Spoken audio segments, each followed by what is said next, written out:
Essex has a reputation problem. One market town in this county holds almost 300 listed buildings, and most of the country still can't name it. This list runs to a village where two young artists moved in almost by accident in 1932, and their private art show grew into something copied in nearly every county in Britain today. It runs to a town that's carried a 700-year-old legal title since 1360 and still carries it right now. And it runs to a church tower built by one of Britain's most famous architects, standing today over a church that isn't there anymore. Stick around for number 1, because that accidental art project is the reason towns everywhere now run their own version of it. Let's start with number 9. Finchingfield sits in northwest Essex. It's built around a duck pond, a green and a hump-backed bridge that shows up in more calendar photography than almost anywhere else in the county. Around 1,400 people live here today, most of them a short walk from water. The Norman tower on the parish church dates back to 1170. 300 years later, in 1470, the village raised its Guildhall. It was built as a home for a resident priest, with workshops on the ground floor and a hall for guild meetings above. Around the green, houses dating to about 1500 still carry tall, elaborate chimney stacks, a mark of the wool money that built them in the first place. That Guildhall building went on to become a school, then almshouses. Today it holds a small museum and library behind the same timber frame, added during a recent restoration and reached now by a discreetly fitted lift. It carries a Grade 1 listing, the highest heritage grade a building in England can get. Up on the hill above the rooftop stands the Finchingfield post mill, raised around 1756 and Grade 2 listed in its own right. It's the oldest windmill still standing in Essex, the last of 7 that once worked this same stretch of land. The other 6 are gone. 2 names attach themselves to these streets. Children's author Dodie Smith, who wrote the 101 Dalmatians, lived in the village. So did the artist Arthur Legg. He spent decades painting Finchingfield in watercolour, right down to the pond, the bridge and the mill on the hill. None of this needed rescuing. No campaign saved Finchingfield. No single decision protected it. It just kept doing what it had always done, one timber-framed house at a time. The roads and the retail parks went around it instead of through it. The main road through this part of Essex found an easier route decades ago, and Finchingfield simply wasn't on it anymore. The green never moved. Ducks still worked the pond in front of the Guildhall most afternoons. The water under the hump-backed bridge is shallow enough to watch them do it from the parapet. Finchingfield's fame stayed close to home. The next town on this list built ships that ended up on the other side of the world. In the winter of 1668, a small ketch called the Nonsuch pushed off from the Essex coast. She sailed for Hudson's Bay, deep in what's now Canada, and had been built 18 years earlier in 1650 by a Wivenhoe shipwright named Robert Page. Wivenhoe sits on the tidal River Colne, just south of Colchester, home today to a little over 7,000 people. Long before any shipyard existed, the town was already working as an unofficial port for Colchester. It unloaded cargo from vessels too large to get further upriver, and records list 4 separate quays operating here between 1565 and 1577 alone. Shipwrights had worked this stretch of water since the early 1500s. Yards were running upstream of the quay as early as 1528, built by men named John Guylott and William Porter. The Nonsuch's voyage to Hudson's Bay did more than prove the route worked. It led directly to the founding of the Hudson's Bay Company, a firm that would go on to shape the fur trade, the map, and the government of an entire country. One small ship did that. Wivenhoe kept building. By the middle of the 1800s, it was known for fast ocean racing yachts, turned out by yards like Senti and Harvey. In 1888, a firm called Forests took over the upstream yard, building steel ships and employing around 300 people.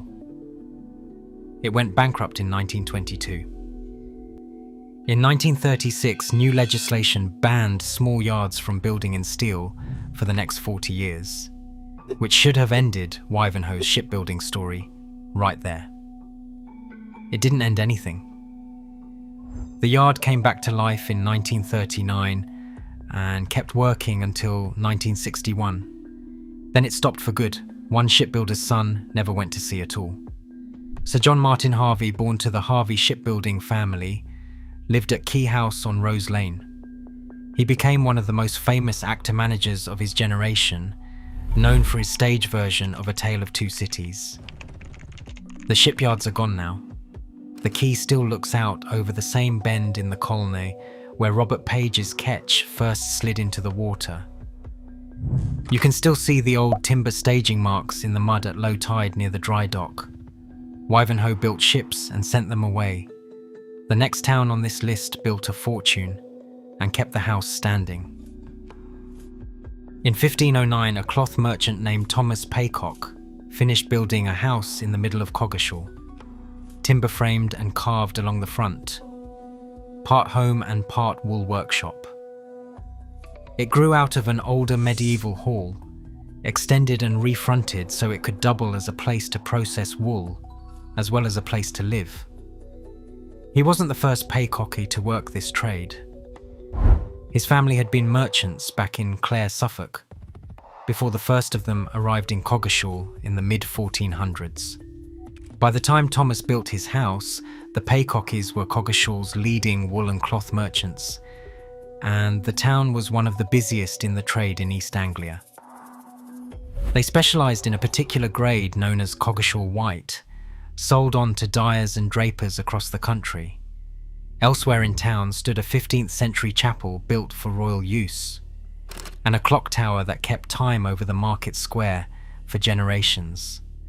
The wool trade that made the Paycocks rich eventually collapsed.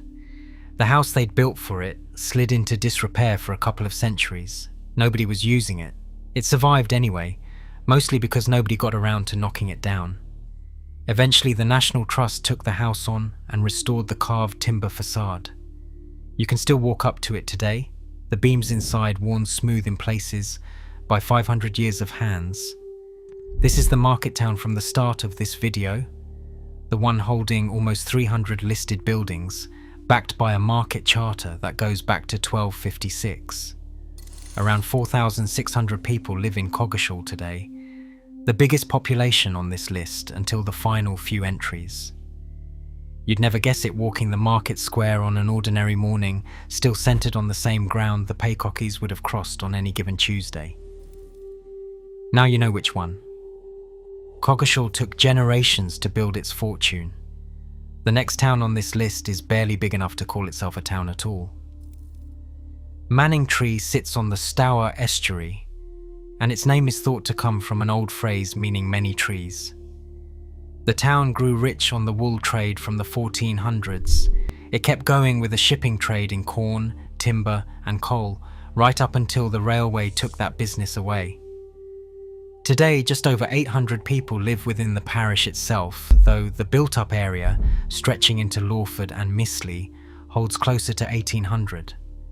One more name attaches itself to the town, almost by accident.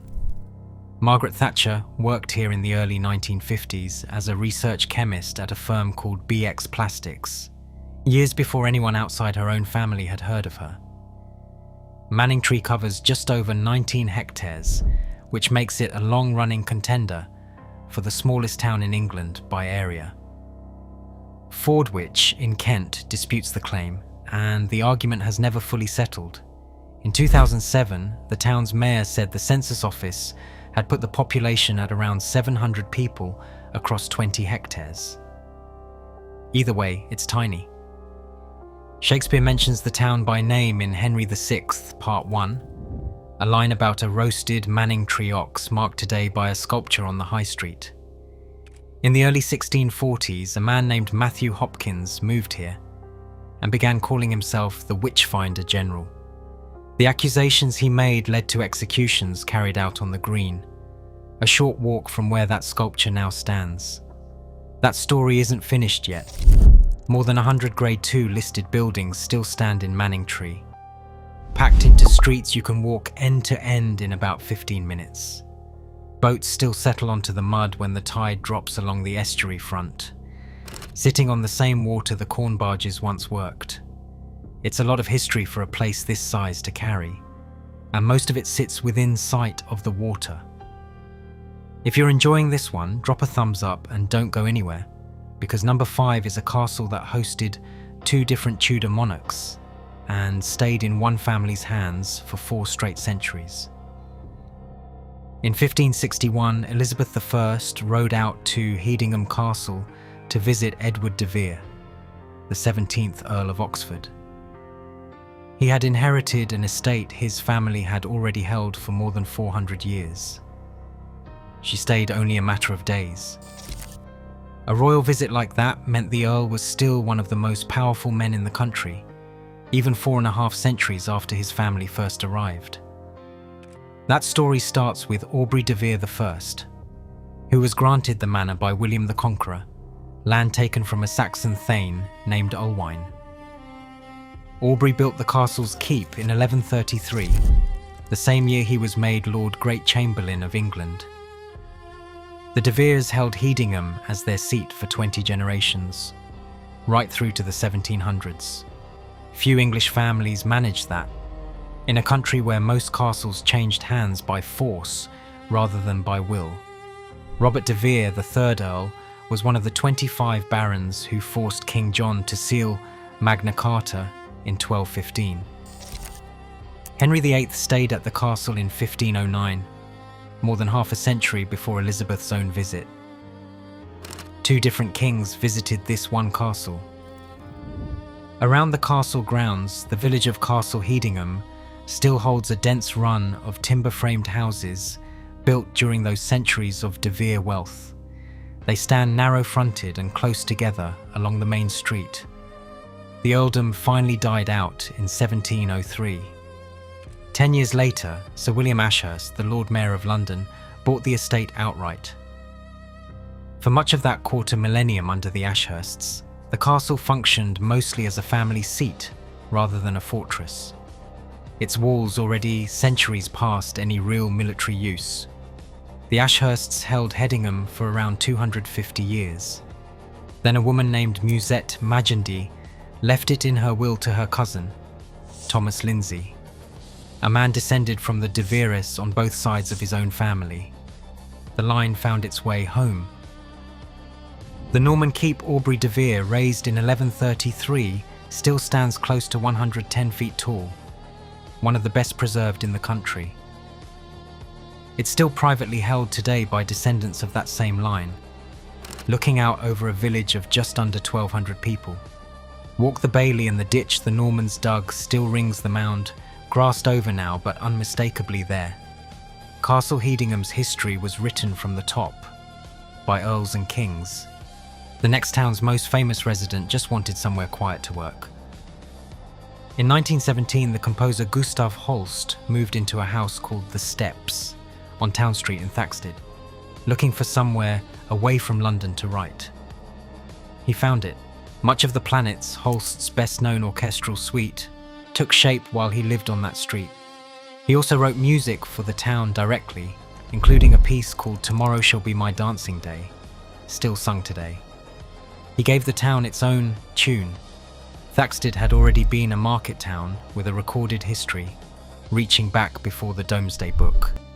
Its centre shaped by trade centuries before Holst arrived.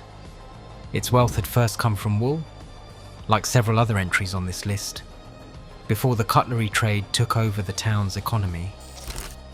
It sits in the valley of the River Colne. The large perpendicular-style Church of St. John the Baptist dominates the town, its spire often the first thing you see coming down from the surrounding hills. The 15th century Guildhall, timber-framed and still standing, was built for the town's cutlery makers. The outline of the ground floor workshops, once full of cutlers hammering out blades, is still easy to make out. In 1804, a farmer and businessman named John Webb put up a red brick windmill on the edge of town, and it still carries his name. Nothing about the windmill has changed. The Thaxted Morris men formed in 1911, one of the earliest revived Morris sides anywhere in England, years before Holst even moved to the street. They're still dancing through the same town centre today, tied to the same church festivals that have run for generations. Around 3,400 people live in Thaxted now. Walk down Town Street on the right afternoon and you can still hear a Morris side warming up somewhere near the church, bells strapped on and ready. It's decades of the same routine passed down to whoever's leading that year. Up at Webb's windmill, out past the last row of houses, the tower still catches the last of the light over the surrounding fields, more than 2 centuries after he built it. Thaxted's fame rests on one resident everybody's heard of. The next town's fame rests on a legal status almost nobody knows still exists. Brightlingsea sits where the River Colne opens into the sea, a working maritime town of around 8,600 people, with a medieval centre still built around its old streets. In 1360, Brightlingsea became a limb of the Cinque Port of Sandwich, an old confederation of harbour towns originally formed for military and trade purposes. Cinque Ports is Old French for 5 harbours, a title tied to towns that once provided ships and men for the crown in exchange for privileges. Being a limb of one of those ports still counted for something.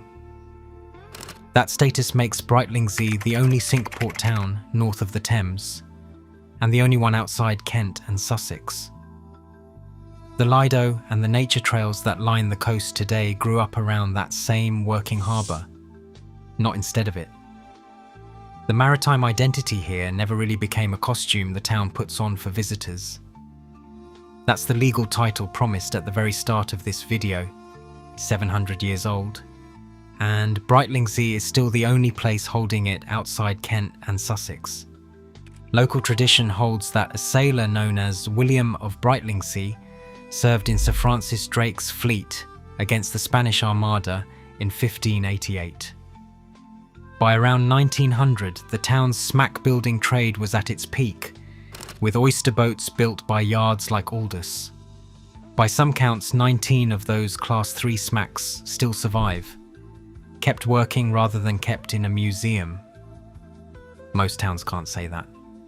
The Colne smack and barge race has run since Victorian times. It still takes place on the water off Brightlingsea today, the same stretch of estuary those oyster boats used to work. On race day, gaff-rigged sails still go up much the way they did a century ago. Canvas and timber against a sky that hasn't changed much either. Fishermen from the town were once in such demand as racing crew. Yacht owners across the south coast competed for them through the 1880s and into the 1930s. Almost 9,000 people call Brightlingsea home today, more than any other entry on this list. Proof a town doesn't have to be tiny to stay properly obscure. Brightlingsea biggest claim is a status that's still true today. This next town's biggest claim is a building that isn't fully there anymore, and a history that's genuinely unsettling. Mistley sits a little further downstream on the Stour estuary, across the water from the Suffolk coast and heaths, an officially protected stretch of landscape. Just under 3,000 people live in the parish today. In the 1700s, Richard Rigby, then Paymaster General, one of the most powerful financial offices in Georgian government, had a plan to turn Mistley into a fashionable seawater spa. He wanted it close enough to London to draw a fashionable crowd, but set on open water instead of a landlocked pump room. So he brought in the architect Robert Adam to design it. It was a big ambition for such a small stretch of coastline, and the spa itself never quite delivered the crowds Rigby was chasing. Adam designed twin towers for a new Georgian church on the waterfront, along with an ornamental basin nearby for the swans Rigby wanted to keep as part of the scheme. The spa never fully took off the way Rigby hoped. Later, the church itself was pulled down. That left Adam's 2 towers standing at slightly different heights, close enough together that you can see straight through where the nave used to run between them. That's the church tower promised at the start of this video, standing today over a church that isn't there anymore. The middle disappeared, but the ends stayed standing. The swans Rigby kept for his spa are gone. Their descendants still gather on the estuary by the Swan Basin, on almost the same spot Adam built for them nearly 250 years ago. They show up most reliably at low tide when the mud flats expose easy feeding. Mistley's other well-known resident died in the same part of town those swans now call home. Matthew Hopkins, who called himself the Witchfinder General through the 1640s, is buried in the churchyard at Mistley Heath. He died of tuberculosis in 1647. His conviction record accounts for something close to 60% of every witch execution carried out in England between the 1400s and the 1700s. That number alone should stop you. Walk the same short stretch of shoreline today and you pass both stories inside a few hundred yards. An architect's unfinished spa dream sits on one side, and a grave that still unsettles people sits on the other, with swans gliding past either way. Mistley's beauty was designed on purpose by a named architect, and it still carries a difficult past sitting right alongside it. This last one was never planned by anyone at all, and it's got the biggest legacy on this entire list. In 1932, an artist named Edward Borden and his wife Charlotte moved into a house called Brick House in the Essex village of Great Bardfield. They weren't alone. They shared the house at first with another young couple, the artist Eric Revilius and his wife Tirzah Garwood. Borden and Revilius had met a decade earlier on their first day at the Royal College of Art in 1922, and became close friends almost immediately. Their tutor, the painter Paul Nash, once called the pair an extraordinary outbreak of talent. He wasn't exaggerating. None of them set out to start anything. They wanted studio space, decent light, and rent they could afford on an artist's income, all of which Great Bardfield had in plenty compared to London. Other artists followed them to the village through the 1930s, 40s and 50s, drawn by that same peace and by how close it still was to the city. The roster eventually included John Aldridge, George Chapman, Audrey Cruddas, Walter Hoyle, Sheila Robinson, Michael Rothenstein, Kenneth Rowntree, and the textile designer Marianne Straub. Great Bardfield had become a working art colony without ever meaning to. 1,400 people, give or take, live in Great Bardfield today, a few miles from Finchingfield and built from the same stone and the same timber frames.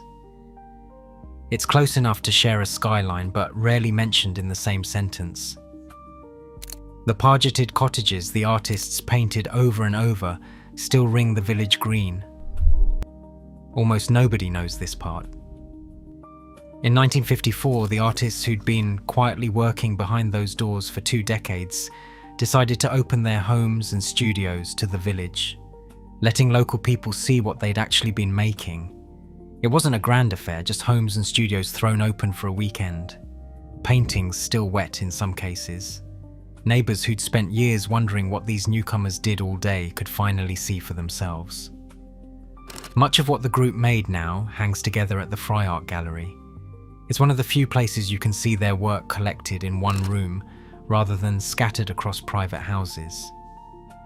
The idea from that 1954 weekend spread far beyond the village. What started as a handful of artists showing their neighbours around a few cottages in Great Bardfield is widely credited as the start of the open studios movement.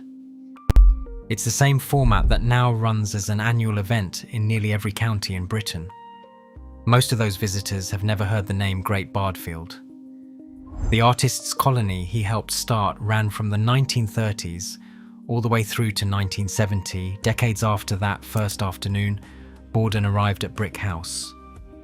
Walk the green on a quiet afternoon and there's little to mark any of it. No sign does the work of explaining why this particular lane in this particular village changed how art shows happen everywhere else. Nobody put Great Bardfield on a list of Britain's prettiest villages, and the artists who lived there never tried to get it on one. They just wanted a cheap, quiet place to paint, and they left behind the format an entire country now uses to show its own work off.